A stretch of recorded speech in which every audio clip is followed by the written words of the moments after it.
Welcome to the Deep Dive. Today we're tackling a case that, well, it really shook a lot of people globally. Back in 2018, the Watts family murders in Frederick, Colorado. It absolutely did. And I think for many, it just exists as this awful single point of tragedy. But our mission today is to kind of go beyond that surface horror.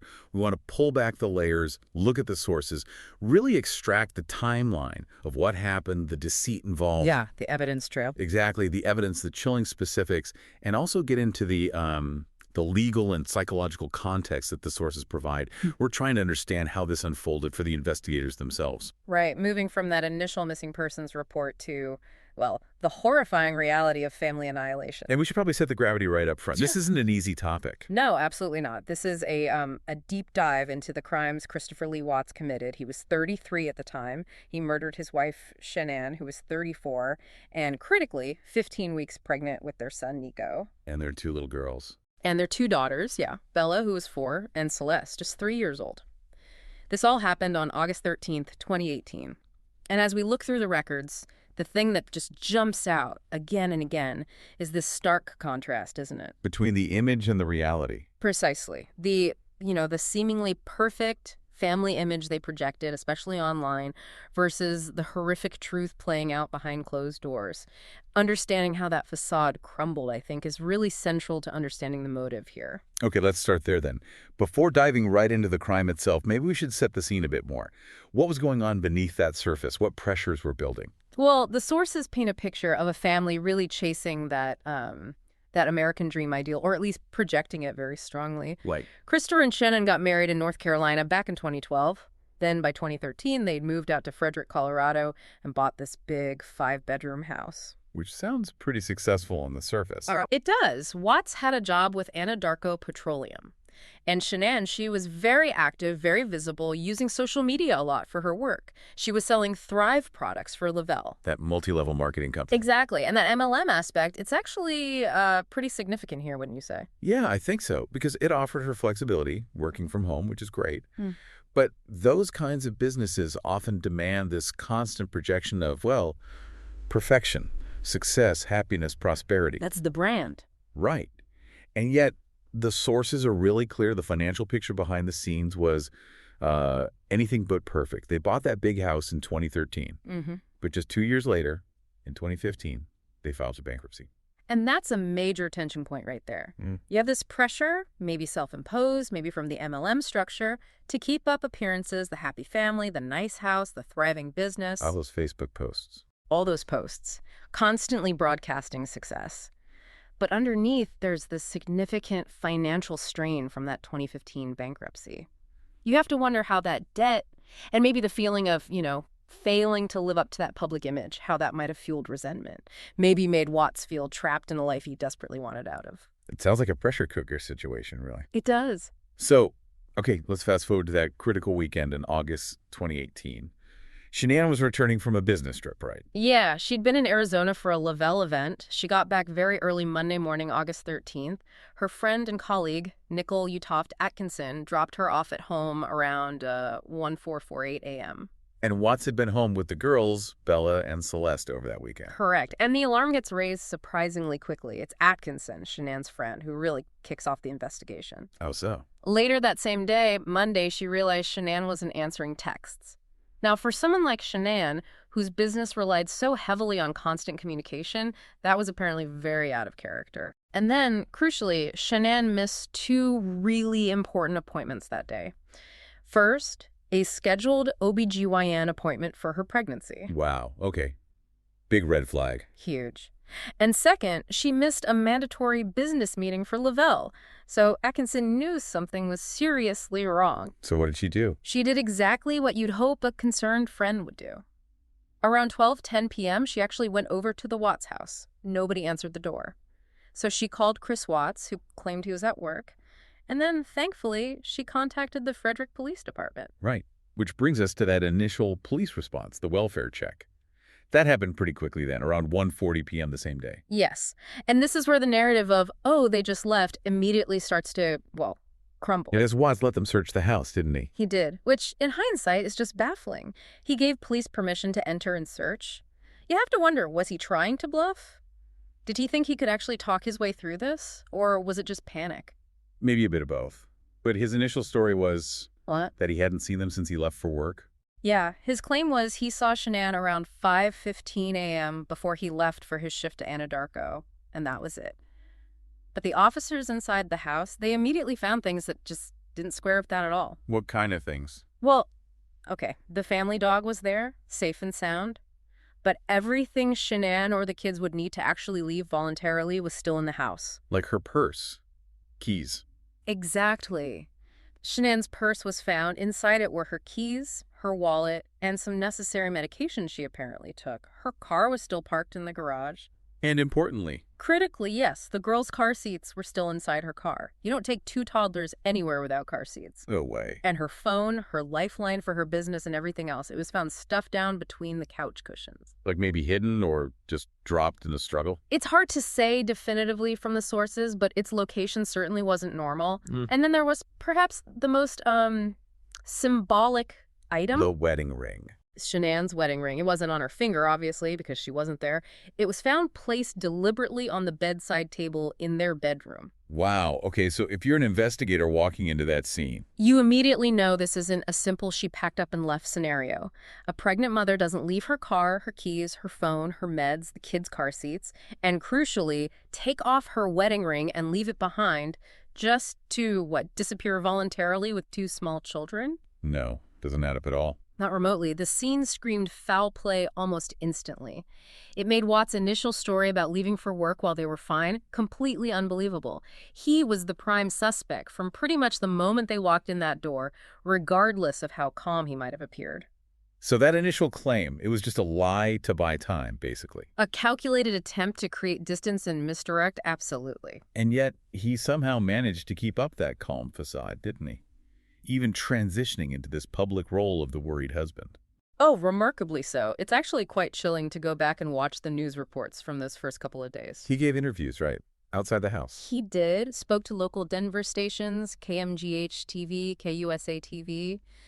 Stood right there on his front lawn, pleading, begging for his wife and daughters to come home safely. And the really disturbing part. Is that while he's doing this, giving this performance of the distraught husband, you can sometimes actually hear the police investigators and their search dogs working on the property right behind him in the news footage. The sheer audacity of that. It's profound. The public plea for their return versus the facts that the police already suspected and that he obviously knew. It's a stark contrast. So the investigation ramped up very quickly then. Oh, exponentially.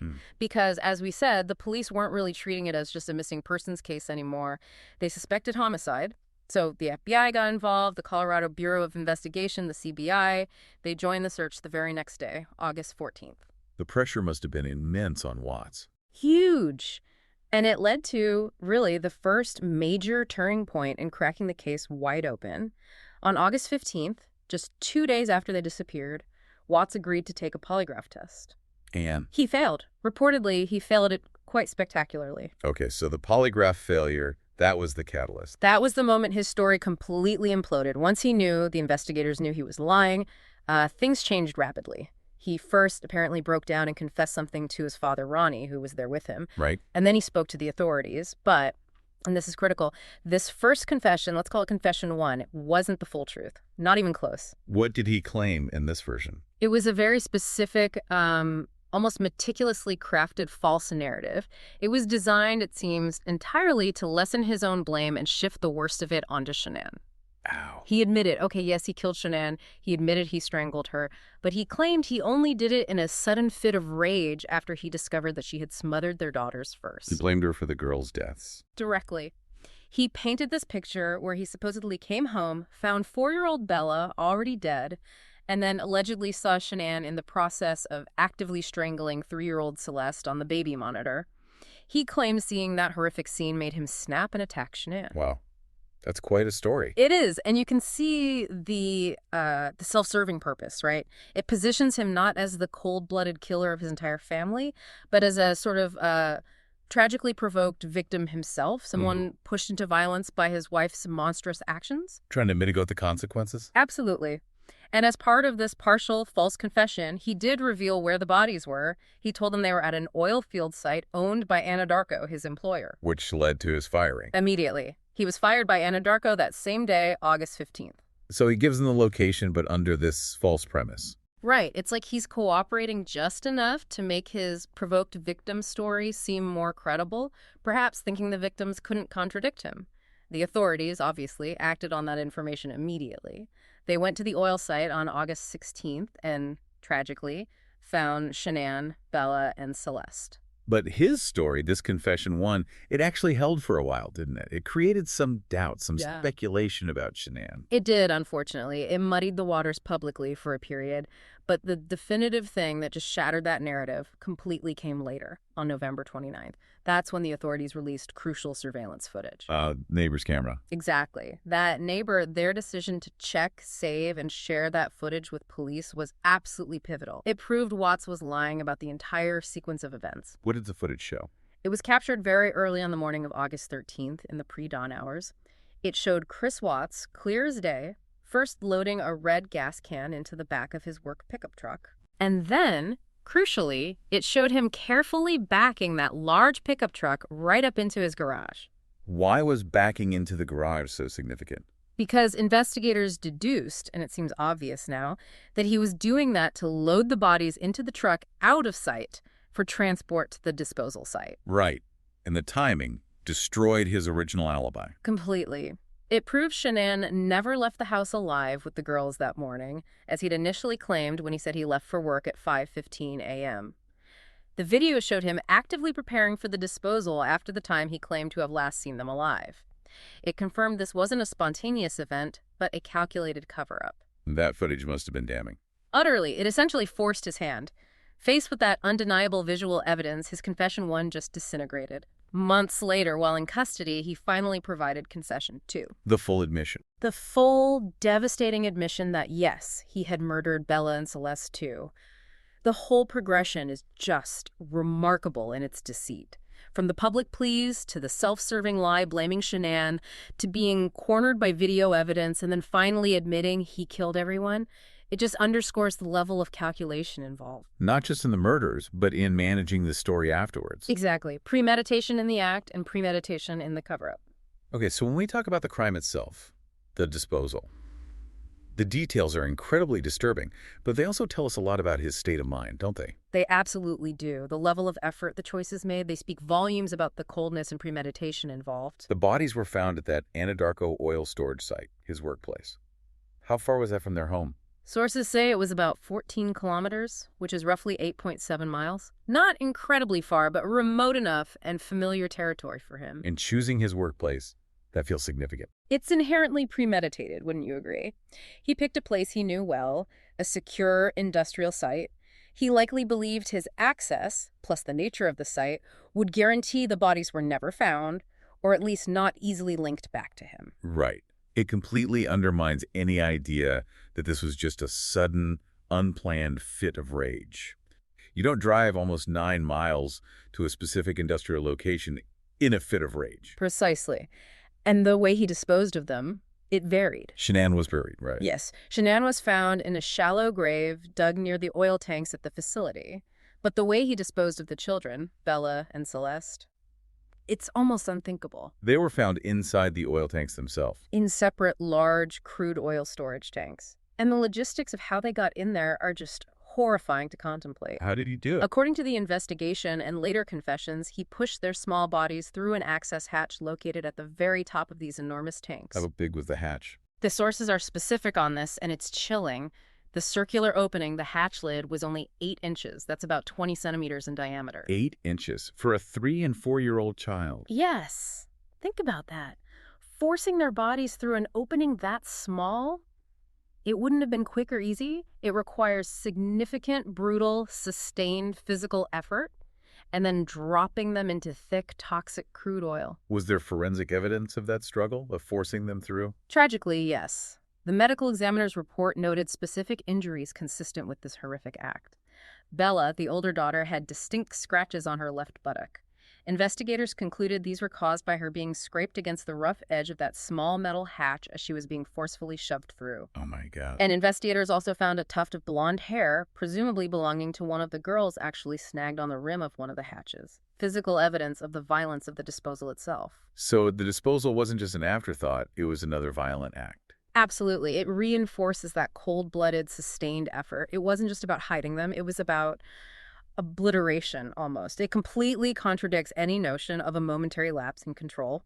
We also know from his final confessions that he smothered the girls. He used his bare hands. And putting them in the crude oil, was that just about hiding them or something more? It likely served a dual purpose. Hiding them, yes, but crude oil is also incredibly dense and corrosive. He probably hoped or intended for the oil to degrade the bodies significantly, maybe destroy evidence, perhaps make it impossible to determine the exact time or even cause of death. Which presented challenges for the investigators, I imagine. Massive forensic challenges, the fact that they were able to recover the bodies at all, and that the medical examiner could still identify not just the cause of death, but also those specific injuries from the disposal.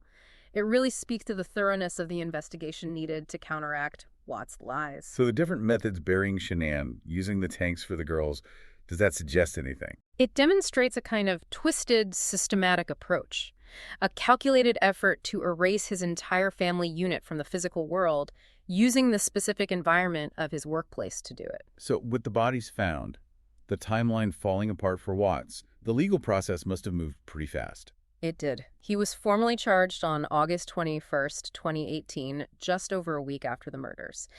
And the charges really reflected the full scope of the horror, especially the deliberate nature of it. What were the specific charges? 3 counts of first-degree murder. Importantly, 2 of those counts were specifically for the murder of a child under 12 by someone in a position of trust, reflecting Bella and Celeste's vulnerability. Okay. Then 3 counts of tampering with a deceased human body, 1 for Shanann's burial, 2 for the girls being put in the tanks, and then there was 1 other very significant charge. For the unborn child. Yes, 1 count of unlawful termination of a pregnancy, recognizing their unborn son Nico as a separate victim under Colorado law. That charge feels particularly important, legally and morally. It absolutely is. It affirmed Nico's life as having been unlawfully ended. And it also, especially when you consider the later confessions, reinforced the premeditated aspect. He wasn't just killing his wife, he was knowingly ending that pregnancy too. And it all led to a plea deal, eventually. Yes. The charges were incredibly serious. Watts pleaded guilty to all counts on November 6, 2018. This was part of a plea agreement. What was the key part of that deal? The prosecution agreed to take the death penalty off the table. Capital punishment was still legal in Colorado then, though it was abolished later in 2020. And that was at the request of Shanann's family. That's what the sources state. Shanann's parents, Frank and Sandra Rezick, specifically requested he be spared the death penalty. They reportedly said they didn't want any more deaths and couldn't face the potential decades of appeals that a death sentence would entail. Understandable. So what was the sentence? Sentencing happened on November 19, 2018. He received the maximum possible under the plea deal. 5 life sentences without the possibility of parole. 5. How does that break down? 3 of the life sentences were for the first-degree murders, served consecutively, meaning one after the other. The other 2 life sentences were served concurrently at the same time. And the other charges? The judge added significant extra time for those.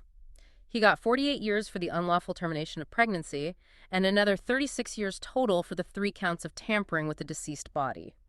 So that's an additional 84 years on top of the multiple life sentences. Essentially ensuring he will never leave prison. Never. And his time in Colorado's prison system was very short. Just a couple of weeks after sentencing, on December 3rd, 2018, he was moved out of state. Why? The official reason given was security concerns. He was transferred to Dodge Correctional Institution, which is a maximum security prison in Waupun, Wisconsin, and that's where he remains. Okay, so that covers the legal outcome. But let's circle back to the biggest question. The motive.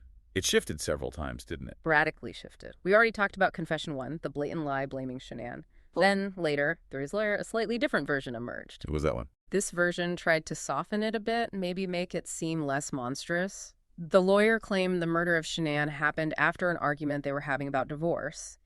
In this telling, Bella supposedly walked in on them arguing, or right after Shanann was killed. Watts allegedly told her Shanann was just sick.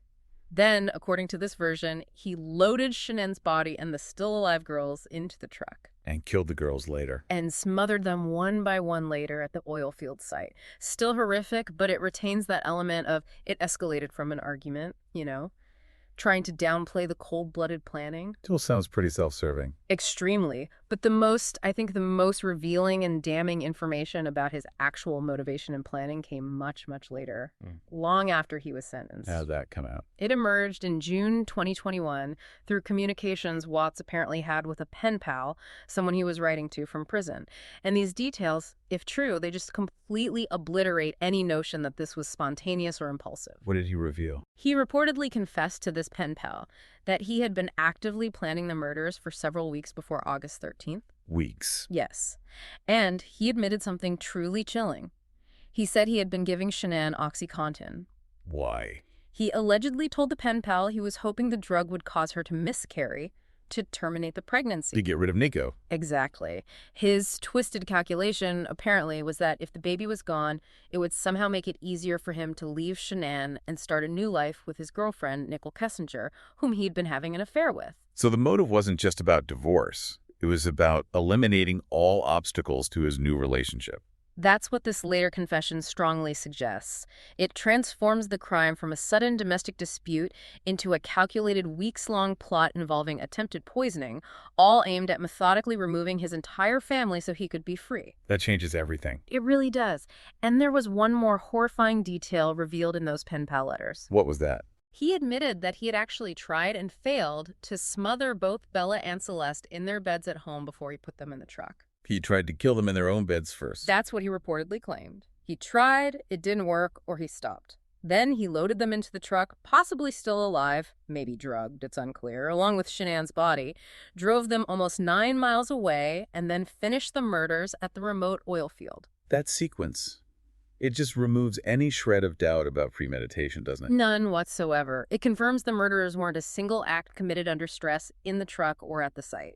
It was a planned sequence, with repeated attempts on their lives, starting in their own home, in their own beds. It completely dismantles any credibility left in his spontaneous rage or argument gone wrong defenses. This case is often cited now as an example of feminicide, right? Family annihilation. Yes, it fits that pattern, where the perpetrator, usually the father, feels trapped or like a failure and decides to eliminate the entire family unit, often as a perceived, albeit twisted, solution to their problems or a way to start over. But there's something unusual about Watts in that context. There is. Former FBI profiler Candace DeLong has pointed this out. She noted that Watts' case is actually quite rare because typically family annihilators usually commit suicide after the murders. But Watts didn't. No. He claimed later he contemplated suicide out of guilt, but he obviously prioritized his own survival. That refusal to follow the typical familicide script, perhaps, reinforces the narcissism and self-preservation that seem to drive all his actions, from the affair to the alleged OxyContin plot, to the murders, the disposal, and the elaborate lies afterwards. And the timing. You mentioned August. Is that significant? It's a disturbing pattern noted in some analyses of familicide cases referenced in the sources. A number of these horrific crimes seem to happen in late summer, particularly August. One theory is that it might be, consciously or subconsciously, timed to occur before the school year starts, potentially delaying discovery and buying the perpetrator more time to escape or establish an alibi. Yeah. Chilling. Given the nature of this case, the seemingly perfect family, the horrific reality, the social media presence, it's no surprise it just absolutely exploded in the media. Oh, completely. It became a global true crime obsession almost overnight, partly fueled, ironically, by the vast amount of digital footprint Shanann herself had created through her MLM work. Right, all those videos and posts. Exactly. So the initial media coverage was intense and immediate. Shanann's parents gave a very raw, emotional interview fairly early on ABC News' 2020 in December 2018. And there were TV specials pretty quickly, too. Yes, HLN aired one called Family Massacre, Chris Watts exposed. That was significant because it included some of the police body camera footage from the initial welfare check, and crucially, that neighbor's surveillance footage that broke Watts' alibi. And they interviewed people who knew him. They did.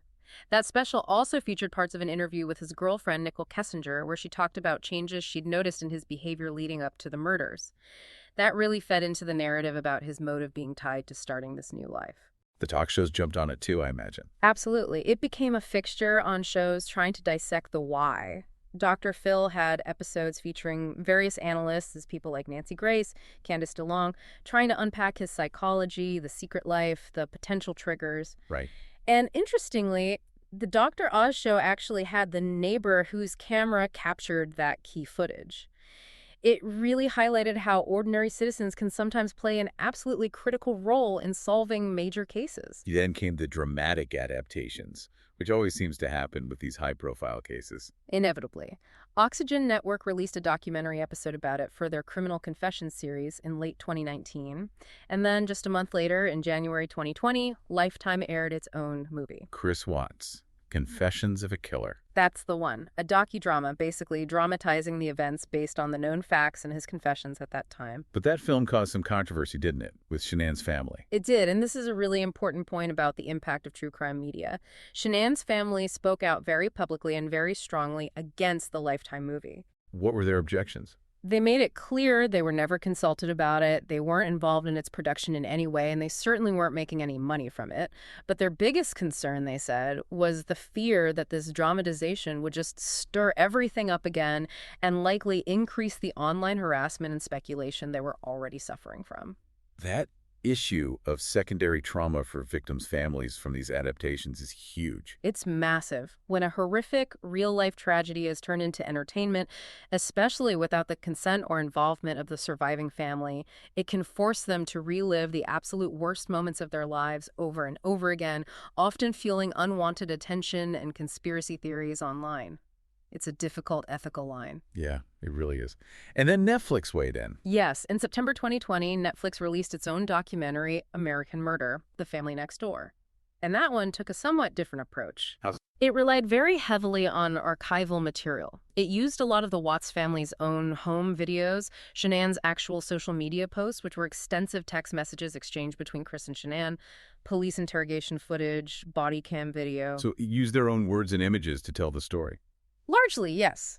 That use of Shanann's own voice, her own videos chronicling their life, juxtaposed with the police footage and the text messages revealing the breakdown. It gave that documentary a particularly intimate and, frankly, heartbreaking quality. It allowed the victims, in a way, to narrate the life that was stolen, making that contrast between the projected happiness and the grim reality even more potent for the So wrapping this up, we've gone through the sources. We've traced this case from Watts' initial, almost unbelievable public performance of grief. right through to the final chilling confessions about weeks of pre-planning. We have a much clearer picture now of those underlying pressures, the financial stress, the strain of maintaining that perfect image.